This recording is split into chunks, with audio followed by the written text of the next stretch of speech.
বিজয় লাভের জন্য মানুষ কি না করে থাকে, যে কোনো সম্ভাব্য প্রচেষ্টা করে, কিন্তু নিজের বিজয় লাভের জন্য বাজিতে যা ইচ্ছে তাই রেখে দেওয়া কি উচিত কাজ? কখনোই নয়। নিজের হারানো সম্মান, নিজের হারানো সম্পত্তি, নিজের হারানো অধিকার ফিরে পাওয়ার শুধু একটাই পথ রয়েছে, আর তা হলো পুরুষার্থ, দ্যুতক্রিয়া নয়। যে মানুষ নিজেই হেরে গেছে, নিজেই নিজের জয়লাভ করার জন্য অন্য কাউকে কিভাবে বাজিতে রাখতে পারে? এ হলো সম্পূর্ণরূপে অনুচিত। অনেক সময় অনেক ধন লাভ করার জন্য, অনেক সম্পত্তি লাভ করার জন্য আমরা নিজের আসল ধন, আমাদের আপনজন, তাদেরকে হারিয়ে ফেলতেও প্রস্তুত হয়ে যাই। এটা একেবারেই উচিত নয়। যত বড়ই সংকট আসুক না কেন, আমাদের আপনজনদের আমাদের সাথেই রাখা উচিত। নিজের বিজয়ের জন্য ওনাদের বাজি রাখা ঠিক নয়। এই ভুল কেউ একজন করেছেন, আপনি তা ভুলেও করবেন না। রাধা রাধা। নারী জন্মসূত্রে কারোর কন্যা, ধর্মসূত্রে কারোর পত্নী, আর কর্মসূত্রে কারোর মা। আমাদের মনে এই ছবি আঁকা রয়েছে একজন নারীকে নিয়ে, তাই না? একটা অতুলনীয় ভূমিকা রয়েছে নারীদের আমাদের জীবনে, আর নারী ছাড়া আমরা কিছুই নই। কিন্তু অধিকার, সেখানে আমরা একটা ভুল করে বসি।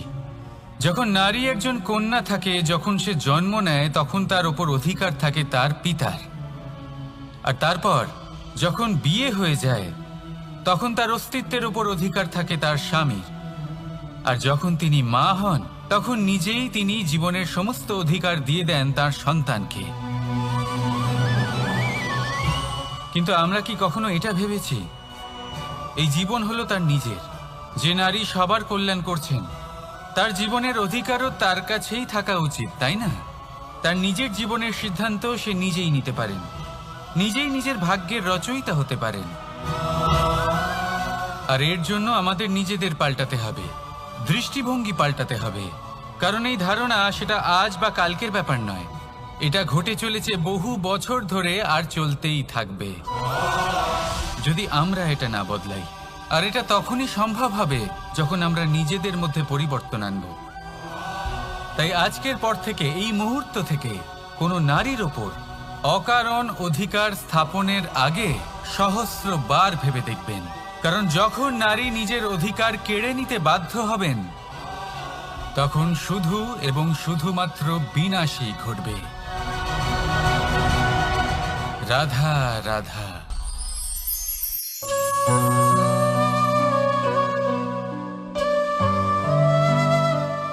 নারী, পুরুষরা যাকে নাম দিয়েছেন ত্রিয়া, কেন দিয়েছেন, কে দিয়েছেন, কেউ তা জানে না।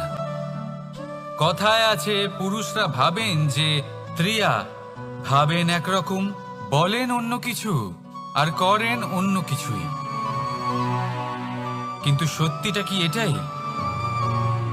আসল সত্যি হলো এটাই যে ত্রিয়া হলো সেই চরিত্রহীন পুরুষ, আর কেউ নয়। সেই পুরুষ যারা নারীকে বলেন যে আপনি হলেন মা, আপনি হলেন দেবী, আপনি হলেন বোন। আর ভাবেন কি? ভাবেন যে এই নারী হলো আমাদের পায়ের ধুলো, আর কিচ্ছু নয়। আর কি করেন? ওনাদের মাথায়, ওনাদের খোপায় মালা পরিয়ে দিয়ে ভাবেন যে ওনারা হলেন তাদের পায়ের ধুলোর সমান। একজন নারীর সম্মান ভঙ্গ করেন, তাদের দাসী মনে করেন। ভুলবেন না, যত্র নারীয়াস্ত পূজ্যন্তে রমন্তে তত্র দেবতা। অর্থাৎ যেখানে নারীকে পুজো করা হয়, সেখানে ঈশ্বর বাস করেন। আর যেখানে নারীকে অপমান করা হয়, সেখানে ঈশ্বর এবং ভাগ্য এই দুই রুষ্ট হয়। মনে রাখবেন, যদি নারী কল্যাণকারী হতে পারেন, তাহলে নারী মহাচণ্ডী রূপও ধারণ করতে পারেন। যদি একজন নারী মাতা হয়ে জন্মদান করতে পারেন, তাহলে নারী মৃত্যু হয়ে বিনাশও করতে পারেন। যেখানে নারী অপমানিত হবেন, সেখানে মহান ভারতও মহাভারতের পথে অগ্রসর হতে পারে। তাই মনে রাখবেন, নারীর অপমান যেন কখনোই না ঘটে। আর যদি কোথাও নারীর অপমান হয়, তার অর্থ হলো আপনার বিনাশ আপনার দিকেই আসছে। আর এটা হলো তার প্রথম পদক্ষেপের প্রথম পদধ্বনি। রাধা রাধা। যদি সন্তান কোনো দুষ্কর্ম করে, তাহলে সেই অপরাধ শুধু কি সেই সন্তানের?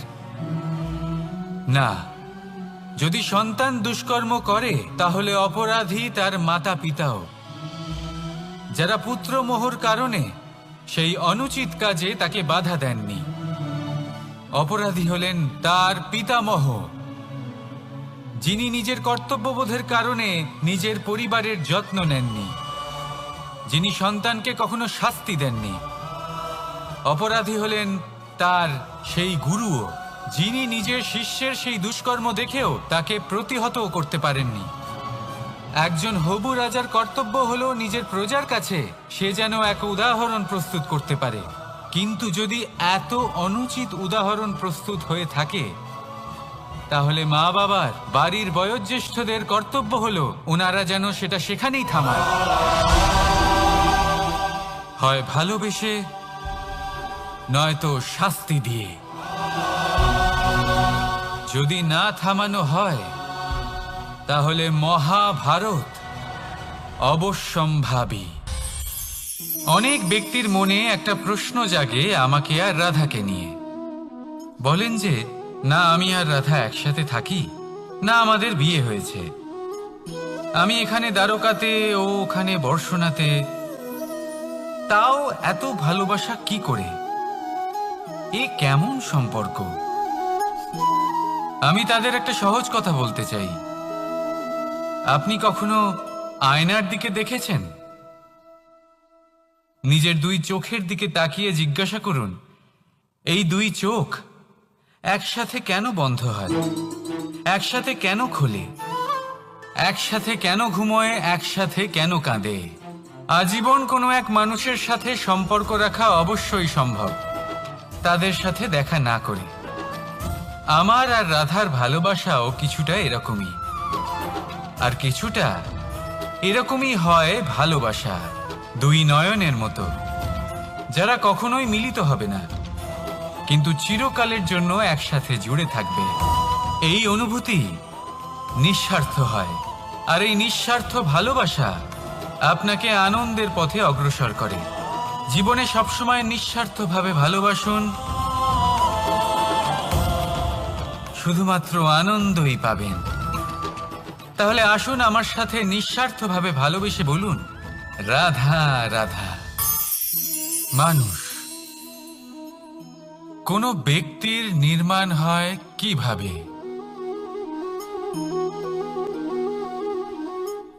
কেউ বলবেন পঞ্চতত্ত্বের দ্বারা, কেউ বলবেন আত্মা, দেহ ও চেতনার দ্বারা, কেউ বলবেন ঈশ্বরের কৃপার দ্বারা, তো কেউ বলবেন এই প্রকৃতির পরীক্ষার দ্বারা। না, মানুষের নির্মাণ হয়ে থাকে বিশ্বাস দ্বারা। ব্যক্তি তখনই গড়ে ওঠেন যখন ব্যক্তিত্ব থাকে, ঠিক কিনা? আর ব্যক্তিত্ব তখনই হবে আর সেরকমই হবে যেরকম বিশ্বাস আপনি নিজের উপরে রাখবেন।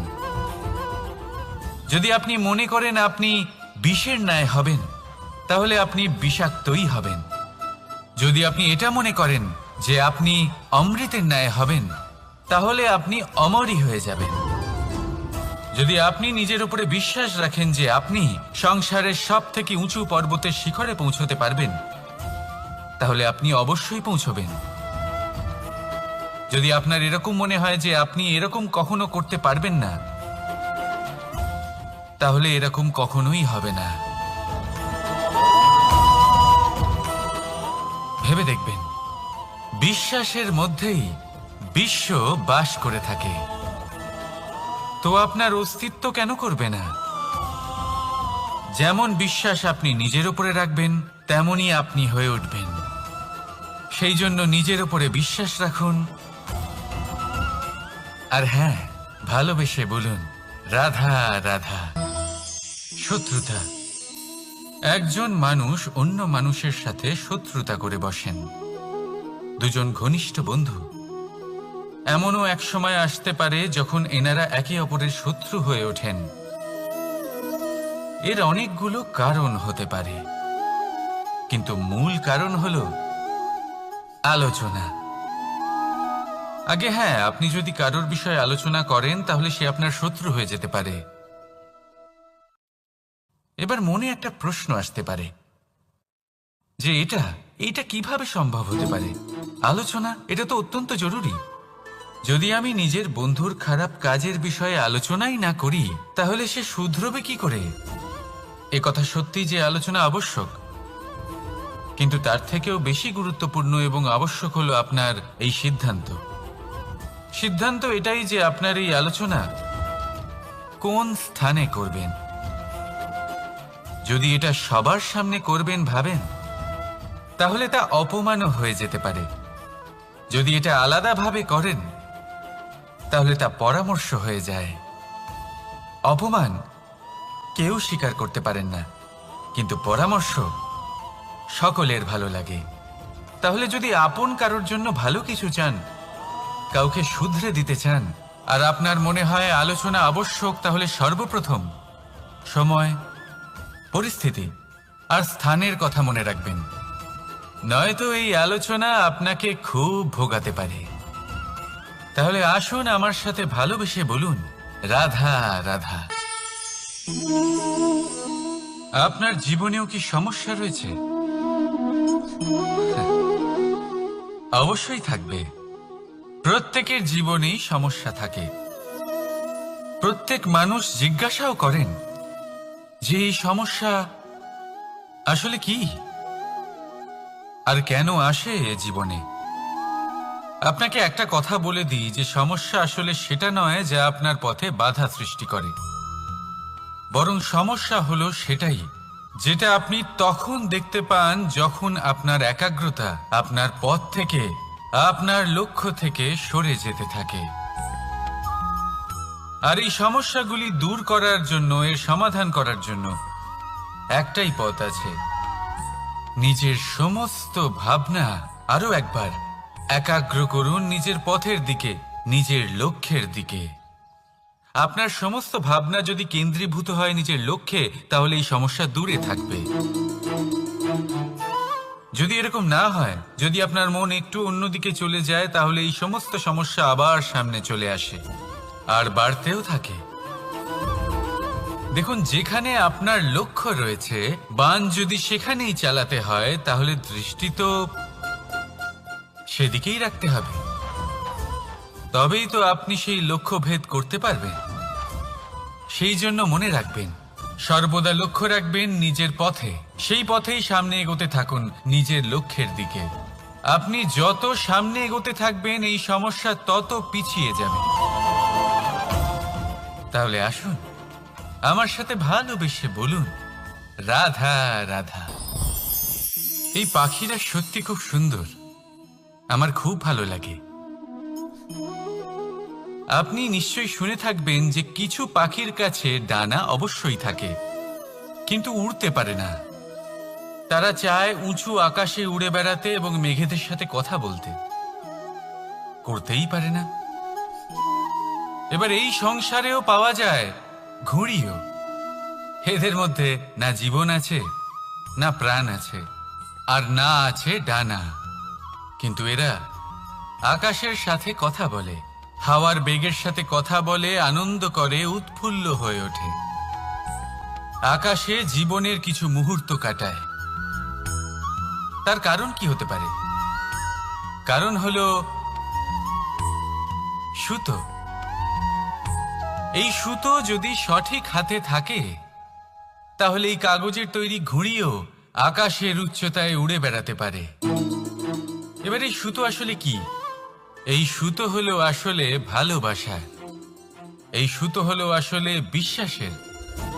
আর এটা আপনি দিয়ে থাকেন তাদের হাতে যাদের আপনি বিশ্বাস করেন, যাদের আপনি নিজের সর্বস্ব দিয়ে দেন। ভেবে দেখুন, এই ভালোবাসা আর বিশ্বাসের সুতো আপনি যদি সঠিক মানুষের হাতে দিয়ে দেন, তাহলে আপনি অনেক উচ্চতায় উঠতে পারবেন, আকাশের উচ্চতায় উড়ে বেড়াতে পারবেন, মেঘের সাথে কথা বলতে পারবেন, পাখিদের মতো উড়তে পারবেন, যা ইচ্ছে তাই করতে পারবেন। শুধু এই মানুষ সঠিক হতে হবে, এমন একজন মানুষ যার মনে আপনার জন্য ভালোবাসা রয়েছে, এমন এক মানুষ যার মনে কোনো স্বার্থ নেই, যিনি পরোপকারী, এমন একজন ব্যক্তি যিনি আপনার অস্তিত্বকে বাইরে নিয়ে আসতে পারবেন, তাকে উজ্জ্বল করে তুলবেন। তাহলে ভালোবাসুন, আনন্দ করতে থাকুন, আর এই আনন্দ সহকারে বলুন, রাধা রাধা। আমরা সকলে এমন ব্যক্তির সাথে থাকতে চাই যারা খুব মিষ্টি কথা বলেন, যাদের ব্যবহার আমাদের ভালো লাগে, যারা দেখতে সুন্দর হন, যাদের আমরা পছন্দ করি। আর সবসময় এমন ব্যক্তির থেকে দূরে থাকতে চেষ্টা করি যাদেরকে আমরা পছন্দ করি না, যাদের কথা আমাদের খারাপ লাগে, যাদের কথা একটু কঠোর হয়। আমরা সবসময় চেষ্টা করি এদের থেকে দূরে থাকার, ঠিক কিনা? কিন্তু যদি বাস্তবটা দেখি, তাহলে এই কঠোরতা জীবনে শান্তির প্রলেপ দেয়। ওষুধও একটু কড়াই হয়, কিন্তু এ কি করে? আমাদের সুস্থ করে তোলে। ঠিক সেইভাবেই ভালোবাসার এই অধ্যায় একটু কঠিন, একটু কড়াও মনে হতে পারে, কিন্তু এর ফল সবসময় আপনাদের স্বাস্থ্যের পক্ষে ভালোই হয়। সেই জন্য যদি কেউ আপনার নিন্দে করে, আপনাকে কড়া কথা শোনায়, আপনার ব্যাপারে আলোচনা করে, তার মানে এটা নয় যে সে আপনার শত্রু। হতে পারে তিনি আপনার বন্ধু হন, আপনার জন্য ভালো চান, আপনাকে শুধরে নিতে চান, আপনার মধ্যে কোনো পরিবর্তন দেখতে চান। সেই জন্য কখনো কারোর কথা শুনে বা কাউকে দেখে প্রাথমিকভাবে এই সিদ্ধান্ত নেবেন না যে তিনি আপনার শত্রু হন নাকি আপনার বন্ধু হন। এমনও শত্রু হয়ে থাকেন যে গুড়ের মতো মিষ্টি মিষ্টি কথা বলে আসলে আপনাকে বিষ পান করিয়ে দেবেন। আর এমনও বন্ধু থাকেন যারা আসলে নিমের মতো কড়া কথা বলেন কিন্তু আপনাকে অমৃত পান করান। এদের মধ্যে পার্থক্য করতে জানতে হবে, কে আসলে শত্রু হন আবার কে আসলে মিত্র হন। এই পার্থক্য যখন আপনি করতে শিখবেন, তখন আপনি এই সংসারের সব থেকে সুখী প্রাণী হয়ে উঠবেন। এই পার্থক্য বোঝা সহজ নয়, কিন্তু অবশ্যই আবশ্যক। রাধা রাধা। অসুখ। এমন কোনো মানুষ আছেন এই সংসারে যার অসুখ করে না? প্রত্যেক মানুষ কখনো না কখনো অবশ্যই অসুস্থ হয়েছে, তার এই শরীর রোগের শিকার অবশ্যই হয়েছে। এবারে দেখুন, এই রোগ আসে আবার এই রোগ চলেও যায়, কিন্তু সেই রোগ আমাদের কষ্ট দিতে কেন সক্ষম হয়? কারণ হলো স্বচ্ছতা। যদি এই স্বচ্ছতা শরীরে না থাকে, তাহলে মানুষকে শারীরিক কষ্ট পেতেই হবে। ঠিক সেইভাবেই অত্যন্ত প্রয়োজনীয় হলো এই স্বচ্ছতা যেন মনেও থাকে। যদি এই স্বচ্ছতা মনে না থাকে, তাহলে মানুষ চারিত্রিকভাবে কষ্ট সহ্য করেন। এবারে নিবারণ কি হতে পারে? বড়ই সহজ এর উপশম। যদি রোগ শরীরে হয়, তাহলে সর্বপ্রথম স্বচ্ছতা বজায় রাখতে শিখুন, এই শরীরকে পরিষ্কার রাখতে শিখুন। বিচক্ষণতার সাথে এই রোগের সম্মুখীন হন, ভয় পাওয়ার কোনো দরকার নেই। ব্যায়াম করতে থাকুন, সব ঠিক হয়ে যাবে। সেইভাবেই যদি এই অসুখ মনে হয়, তাহলে কি করা যায়? সর্বপ্রথম তার আধারের উপরে নজর দিন। আপনার এই আধারই হলো আপনার আহার। যা আপনি আহার করবেন সেরকমই মানুষ হয়ে উঠবেন। সেইভাবেই আপনি যেরকম ভাবেন সেরকমই মানুষ হয়ে উঠবেন। সেই জন্য নিজের ভাবনাকে শুভ করুন, নিজের দৃষ্টিভঙ্গিকে শুভ করে তুলুন, সব কিছু সঠিক হবে। আপনার আমার সবার মধ্যেই এক রাক্ষস বাস করে, তার সম্মুখীন হন, তাকে পরাস্ত করুন। তাহলে এই রোগ সে শরীরেই হোক বা মনের মধ্যে, যদি সঠিক সময় তাকে আটকানো না যায়, তাহলে যে কোনো সময় তা মহামারীর রূপ ধারণ করবে। সেই জন্য সাবধানে থাকুন, সুস্থ থাকুন। তাহলে আসুন আমার সাথে ভালোবেসে বলুন রাধা রাধা। বাজ পাখিকে পক্ষীরাজ বলা হয়। বাজের আয়ু হলো মোটামুটি 70 বছর। এবার 40 বছর হতে হতেই ওদের পালক লম্বা এবং ভঙ্গুর হয়ে যেতে থাকে, ঠোঁট বেঁকে যায়, ডানা ভারী হয়ে যায়, অর্থাৎ আগের মতো উড়তে পারে না, সেই শক্তি থাকে না। এবার সেই বাজ কি করবে? বাজ সব থেকে কঠিন নির্বাচন করে, নির্বাচন নিজের পুনর্স্থাপনার। সর্বপ্রথম একটা বিশাল পর্বতে যায়, একান্তে নিজের এক বাসস্থান তৈরি করে, আর তারপরে পাথরের সাথে নিজের ঠোঁট বারবার আঘাত করতে করতে সেই ঠোঁট ভেঙে ফেলে। তারপরে সে অপেক্ষা করে সেই ঠোঁট পুনর্নির্মাণ হওয়ার। তারপর সেটাই করে নিজের পালকের সাথে। তারপরে নিজের ডানা থেকে এক এক করে ভারী পালকগুলো ছিঁড়ে ফেলে দেয়। আর তারপর 150 দিনের এই যন্ত্রণা সহ্য করার পরে ও ফিরে পায় নিজের ওড়বার অনন্য ক্ষমতা, সেই শক্তি। আর তারপরে ও জীবনের পরবর্তী 30 বছর বাঁচে। কি বুঝলেন আপনি? যদি ইচ্ছে শক্তি থাকে তাহলে একজন দুর্বলও শক্তিশালী হতে পারে।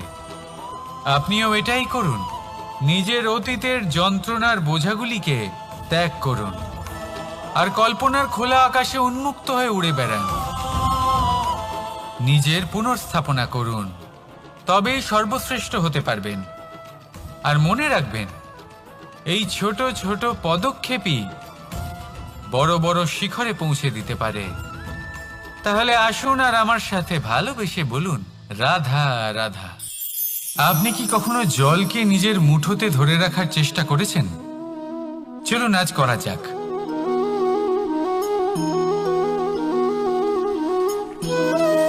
যদি আপনি নিজের মুঠো জোরে বন্ধ করেন, জল ধরে রাখতে পারবেন না। যদি আপনি তাকে এমনি বইতে দেন, তাহলে ও নিজের পথ নিজেই করে নেবে আর আপনার হাতেও থেকে যাবে। আমাদের জীবনও হলো কিছুটা এরকম, জলের মতো। নিজের পথ নিজেই করে নেয় এই জীবন। প্রত্যেক সমস্যার সমাধান নিজেই করে নেয় এই জীবন। তাই জীবনে যখন কোনো পরিস্থিতি আমাদের প্রতিকূল হয়ে থাকে, কিছুই হয়তো আমরা বুঝতে পারছি না, কিছুই যখন বসে থাকে না, তখন আমরা হতাশ হয়ে পড়ি, নিরাশ হয়ে পড়ি। আর এটাই করা উচিত নয়।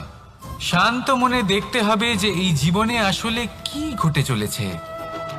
কষ্ট সবাই ভোগ করেন। কষ্ট পেলে কেউ রেগে যান, রেগে গিয়ে পরাক্রম দেখান। এটাই তো করা উচিত নয়। শান্ত মনে সেটাই করতে হবে যা জীবন আমাদের শেখাতে চাইছে। জীবন আমাদের সব শিখিয়ে দেবে, শুধু মনে রাখবেন কখন প্রয়াস করতে হবে আর কখন আমাদের প্রতীক্ষা করতে হবে, সেটা আগে আপনাকে বুঝতে হবে। তাহলে আসুন আমার সাথে ভালোবেসে বলুন রাধা রাধা। বল, শক্তি, পরাক্রম এই সংসারের বিকাশের মূল। কিন্তু কখনো ভেবেছেন যে প্রকৃতি আমাদের এই বল, শক্তি, পরাক্রম কেন দিয়েছেন? যাতে আমরা জীবনে কারোর উদ্ধার করতে পারি, কাউকে সাহায্য করতে পারি, কারোর জন্য ভালো কিছু করতে পারি, কোনো গরিব অসহায় মানুষের জন্য কিছু করতে পারি। এই বল, এই শক্তির সদ্ব্যবহার করতে পারি। কখনো দেখেছেন এমন মানুষ যার কাছে অসীম শক্তি আছে, কিন্তু তার সাথেই অসম্ভব অহংকারও রয়েছে, যিনি নিজেকে সর্বশ্রেষ্ঠ বলে মনে করেন, খারাপ কাজও করেন। আপনি দেখবেন প্রকৃতি এবং মানুষ তাকে ভাঙতে সর্বদা চেষ্টা করেন। মনে রাখবেন, যতই সুবিশাল পর্বত হোক না কেন, তা যদি পথে পড়ে, তাকে ভেঙে পথ প্রশস্ত করা হয়। যদি আপনার কাছে বল থাকে, শক্তি থাকে, পরাক্রম থাকে, তাহলে তার সদ্ব্যবহার করুন, কাউকে সাহায্য করুন, কাউকে রক্ষা করুন। যদি আপনি আপনার শক্তির দুর্ব্যবহার করেন, তাহলে মনে রাখবেন আপনি নিজের বিনাশ নিজেই আমন্ত্রণ করছেন। এবার বল অর্জন করার পরে, শক্তি অর্জন করার পরে আপনি নিজেকে বিনাশ করতে চান নাকি এই সংসারের উদ্ধার করতে চান, সিদ্ধান্ত আপনার। রাধা রাধা। মানুষ আর ধন, এই দুইয়ের মধ্যে সম্পর্ক খুব ঘনিষ্ঠ। ধন হলো সেই শক্তি যার ব্যবহার মানুষ করে থাকে সাংসারিক বস্তু ক্রয় করার জন্য, নিজের জীবন যাপন করার জন্য। আর মানুষ হলো সেই শক্তি যারা ধনকে গুরুত্বপূর্ণ করে তোলেন। এবার একটা কথা বলি, ব্যবহার করা উচিত ধনকে আর ভালোবাসা উচিত মানুষকে। এটা বেশিরভাগ মানুষই বোঝেন না। মানুষ এখানেই সব থেকে বড় ভুল করে বসেন। তারা ভালোবাসেন ধনকে আর ব্যবহার করেন মানুষকে। এ হলো অনুচিত। দেখুন, আপনি একটা সূচের দ্বারা যুদ্ধ করতে পারবেন না, আর কোনো তলোয়ার দ্বারা বস্ত্র সেলাই করতে পারবেন না, তাই না? কোনটা কিসের জন্য হয় সেটা বোঝা অত্যন্ত জরুরি। আপনিও সঠিক দিকে অগ্রসর হন। মানুষকে ভালোবাসুন আর ধনকে ব্যবহার করুন। যদি আপনি মানুষকে ব্যবহার করেন তাহলে আপনি ভালোবেসে ফেলবেন ধনকে, আর এই ভালোবাসা ধীরে ধীরে পরিণত হবে লোভে, আর ধীরে ধীরে এটা আপনাকে বিনাশ করে দেবে। তাহলে সমস্ত মানুষকে ভালোবাসুন আর এইভাবে ভালোবেসে বলুন, রাধা রাধা। সাফল্য কে না চান? সাফল্য লাভ করার, শিখরে পৌঁছানোর আলাদাই একটা আনন্দ রয়েছে। আর আপনজনদেরও কে না চান? প্রত্যেক মানুষ চান যেন জীবনে তার কোনো আপনজন থাকে যারা সবসময় তাদের সাথে থাকবে, কারণ আপনজনের সাথেই তো সাফল্যের আনন্দ সব থেকে বেশি পাওয়া যায়। কিন্তু আসলে কি হয়, অনেক সময় সাফল্যের খোঁজে সেই পথে চলতে চলতে আমরা আপনদের থেকে দূরে চলে যাই। না চাইতেও দূরে চলে যেতে হয়, ওনাদের সাথে সময় কাটাতে পারি না। আর আমরা ভুলে যাই যে সাফল্যের আসল আনন্দ আপনজনদের সাথেই পাওয়া যায়। সফল হওয়ার পরে আপনদের সাথে দেখা হলে তাদের চোখে আমাদের জন্য যে আবেগ থাকে, যে সম্মান, যে প্রেম থাকে, সেটাই হলো আসল পুরস্কার। আমরা সেই কথা ভুলে যাই এবং একা হয়ে পড়ি। বেশিরভাগ সময় এটাই হয়। বেশিরভাগ সময় সফল মানুষগুলি একা হয়ে যান। এবার আপনি কি চান? আপনি অসফল হয়ে দিনগুলি একাকিত্বে কাটাতে চান, নাকি সফল হয়ে আপনজনদের সাথে আনন্দে থাকতে চান? সেই সিদ্ধান্ত আপনার। সাফল্যের পেছনে ছুটুন, নিজেকে উজাড় করে দিন, কিন্তু আপনজনদের সঙ্গ ত্যাগ করবেন না। সেই আপনজন যারা আপনার সাফল্যের জন্য দায়ী, সেই আপনজন যিনি আপনার সাফল্যে আনন্দ পান, সুখ লাভ করেন, তাদের কখনো ত্যাগ করবেন না। আসুন আমার সাথে ভালোবেসে বলুন, রাধা রাধা। ভগবান আর ভক্ত যখন একাকার হয়ে যায়, যখন ভক্ত তার ভগবানের প্রতি এবং নিজের জীবনের উদ্দেশ্যের প্রতি সম্পূর্ণরূপে সমর্পিত হয়, তখন জন্ম নেয় ভক্তি। এই সংসারের সমস্ত আশা হয়তো আপনার সঙ্গ ত্যাগ করে দিতে পারে, তখনও ভক্তি সাথে থাকবে। ভক্ত আর ভগবান যখন একাকার হয়ে যায়, তাদের মধ্যে কোনো পার্থক্য থাকে না। তারা এক হয়ে যায়, এক ব্যক্তিত্ব, এক অস্তিত্ব। সেই জন্য কখনো জীবনে যে কোনো রূপেই, যে কোনো প্রকারেই, যে কোনো ঈশ্বরকে মান্য করুন। মনের মধ্যে শ্রদ্ধা ভাব জাগ্রত করুন, মনে ভক্তি ভাব জাগ্রত করুন। এই সমগ্র সংসারে সব কিছু আপনাকে ছেড়ে চলে গেলেও তখনও এই ভক্তি শুধুমাত্র আপনার উত্থান ঘটাবে। তাই মনে ভক্তি জাগ্রত করুন আর আমার সাথে ভালোবেসে বলুন, রাধা রাধা। শব্দই হলো শূন্য, শব্দই হলো আরম্ভ, শব্দই হলো অন্ত, শব্দই হলো অমর, শব্দই হলো ব্রহ্ম। এই শব্দ হলো অত্যন্ত বিশেষ। কেউ কাঁদলে তাকে হাসিয়ে তোলে, কেউ হাসলে তাকে কাঁদিয়ে দেয়। কারোর মনে উদ্দীপনা জাগিয়ে তুলতে পারে, আবার কারোর মনে কাঁটা হয়ে বিঁধে থাকতে পারে। একটা অত্যন্ত গুরুত্বপূর্ণ কথা যা বোঝা অত্যন্ত আবশ্যক। আপনার মন, আপনার হৃদয়ে যতই শুদ্ধ হোক না কেন, যতই পবিত্র হোক না কেন, আপনার দৃষ্টিভঙ্গি যতই স্পষ্ট হোক না কেন, যদি আপনার কথা পবিত্র না হয়, যদি আপনার শব্দ শুদ্ধ না হয়, তাহলে তা আপনাকে আপনার কর্মফল ভোগ করতে বাধ্য করবেই। একটা সহজ উদাহরণ দিই। আপনার জীবনে এমন কেউ অবশ্যই থাকবেন যাকে আপনি পছন্দ করেন না, যিনি হয়তো অধর্মী মানুষ, যিনি হয়তো দুর্বুদ্ধি সম্পন্ন মানুষ, কিন্তু তার জন্য অপশব্দ প্রয়োগ করলে তার মধ্যে কোনো পরিবর্তন আসবে না, তার মানসিকতা বদলাবে না, শুধু মনে প্রতিশোধ স্পৃহা জেগে উঠবে, মনে হিংসা জাগবে, আর কিচ্ছু নয়। সেই জন্য নিজের শব্দকে নিয়ন্ত্রণ করুন, নিজের কথা সংযত করুন। শ্রেষ্ঠ থেকে শ্রেষ্ঠতর মানুষকেও সাবধানী হতে হয়, কারণ যদি এই শব্দের প্রয়োগ সঠিক না হয়, তাহলে আজীবন মানুষকে নির্বাক হয়ে থাকতে হতে পারে।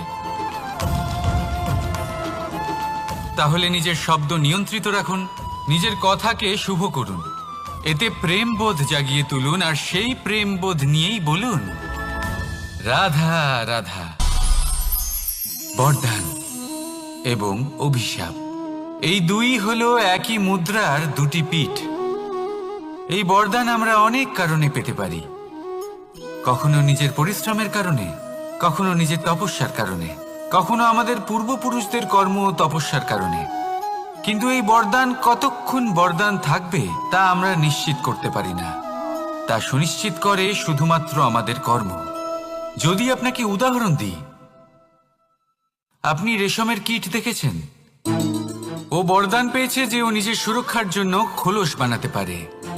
এবারও তাতে এত মত্ত হয়ে যায় যে এমন এক আবরণ বানিয়ে ফেলে যাতে সে নিজেই আবদ্ধ হয়ে চাপা পড়ে মরে যায়। এটার তাৎপর্য কি? তাৎপর্য খুবই সরল। গর্ব করা খুবই ভালো, কিন্তু অহংকার করা কখনোই উচিত নয়। যদি অহংকার মনের মধ্যে প্রবেশ করে, তাহলে এই বরদান অভিশাপে পরিণত হতে সময় লাগে না।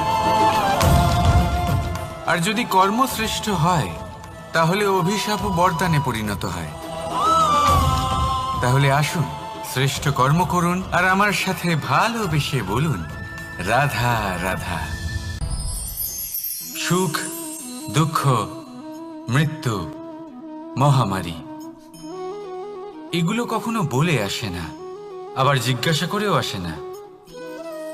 এমনই হয় দ্রুত ক্রীড়ার এই খেলায়। এক কারাগারের মতো, একটা মাকড়সার জালের মতো। যেমন একটা মাকড়সার জাল একটা পোকাকে নিজের দিকে আসতে আকর্ষিত করে নিজের চমকের দ্বারা, নিজের গঠন দ্বারা, সেরকমই দ্রুত ক্রীড়ার এই খেলা মানুষকে নিজের দিকে আসতে প্ররোচিত করে। শেষে গিয়ে মানুষ আটকা পড়ে।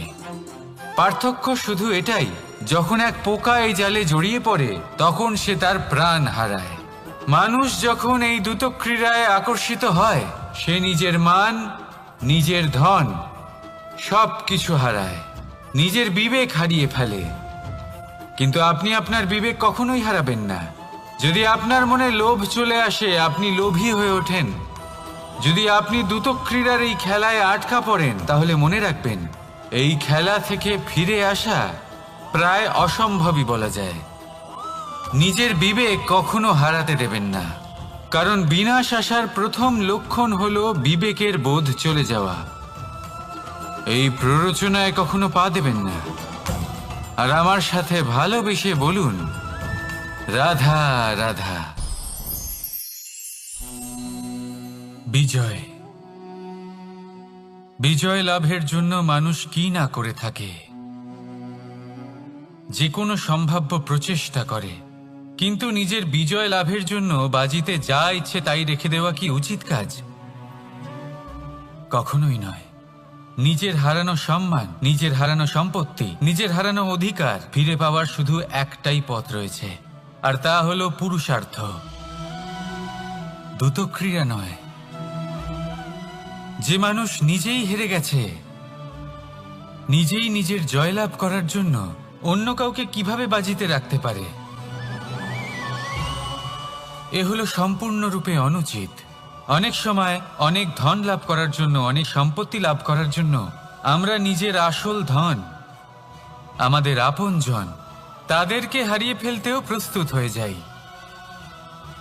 এটা একেবারেই উচিত নয়।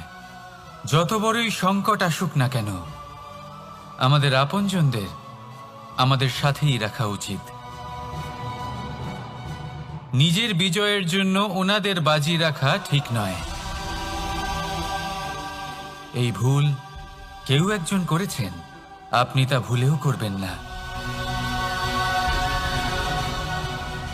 রাধা রাধা। নারী জন্মসূত্রে কারোর কন্যা, ধর্মসূত্রে কারোর পত্নী, আর কর্মসূত্রে কারোর মা। আমাদের মনে এই ছবি আঁকা রয়েছে একজন নারীকে নিয়ে, তাই না? একটা অতুলনীয় ভূমিকা রয়েছে নারীদের আমাদের জীবনে, আর নারী ছাড়া আমরা কিছুই নই। কিন্তু অধিকার, সেখানে আমরা একটা ভুল করে বসি। যখন নারী একজন কন্যা থাকে, যখন সে জন্ম নেয়, তখন তার ওপর অধিকার থাকে তার পিতার। আর তারপর যখন বিয়ে হয়ে যায়, তখন তার অস্তিত্বের উপর অধিকার থাকে তার স্বামীর। আর যখন তিনি মা হন, তখন নিজেই তিনি জীবনের সমস্ত অধিকার দিয়ে দেন তার সন্তানকে। কিন্তু আমরা কি কখনো এটা ভেবেছি এই জীবন হলো তার নিজের?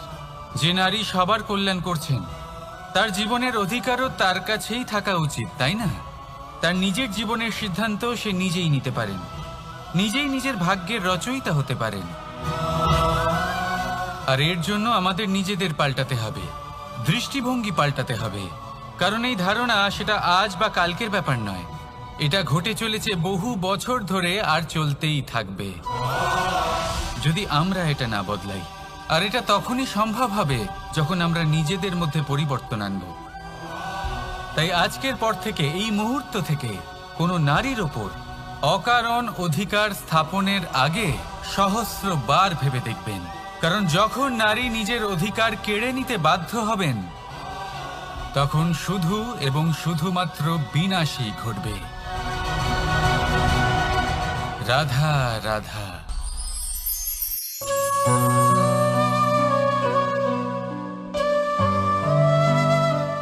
নারী, পুরুষরা যাকে নাম দিয়েছেন ত্রিয়া, কেন দিয়েছেন, কে দিয়েছেন, কেউ তা জানে না। কথায় আছে, পুরুষরা ভাবেন যে ত্রিয়া, ভাবেন একরকম, বলেন অন্য কিছু, আর করেন অন্য কিছুই। কিন্তু সত্যিটা কি এটাই? আসল সত্যি হলো এটাই যে ত্রিয়া হলো সেই চরিত্রহীন পুরুষ, আর কেউ নয়। সেই পুরুষ যারা নারীকে বলেন যে আপনি হলেন মা, আপনি হলেন দেবী, আপনি হলেন বোন। আর ভাবেন কি? ভাবেন যে এই নারী হলো আমাদের পায়ের ধুলো, আর কিচ্ছু নয়। আর কি করেন? ওনাদের মাথায়, ওনাদের খোপায় মালা পরিয়ে দিয়ে ভাবেন যে ওনারা হলেন তাদের পায়ের ধুলোর সমান। একজন নারীর সম্মান ভঙ্গ করেন, তাদের দাসী মনে করেন। ভুলবেন না, যত্র নারীয়াস্ত পূজ্যন্তে রমন্তে তত্র দেবতা। অর্থাৎ যেখানে নারীকে পুজো করা হয়, সেখানে ঈশ্বর বাস করেন। আর যেখানে নারীকে অপমান করা হয়, সেখানে ঈশ্বর এবং ভাগ্য এই দুই রুষ্ট হয়। মনে রাখবেন, যদি নারী কল্যাণকারী হতে পারেন, তাহলে নারী মহাচণ্ডী রূপও ধারণ করতে পারেন। যদি একজন নারী মাতা হয়ে জন্মদান করতে পারেন, তাহলে নারী মৃত্যু হয়ে বিনাশও করতে পারেন। যেখানে নারী অপমানিত হবেন, সেখানে মহান ভারতও মহাভারতের পথে অগ্রসর হতে পারে। তাই মনে রাখবেন, নারীর অপমান যেন কখনোই না ঘটে। আর যদি কোথাও নারীর অপমান হয়, তার অর্থ হলো আপনার বিনাশ আপনার দিকেই আসছে। আর এটা হলো তার প্রথম পদক্ষেপের প্রথম পদধ্বনি। রাধা রাধা।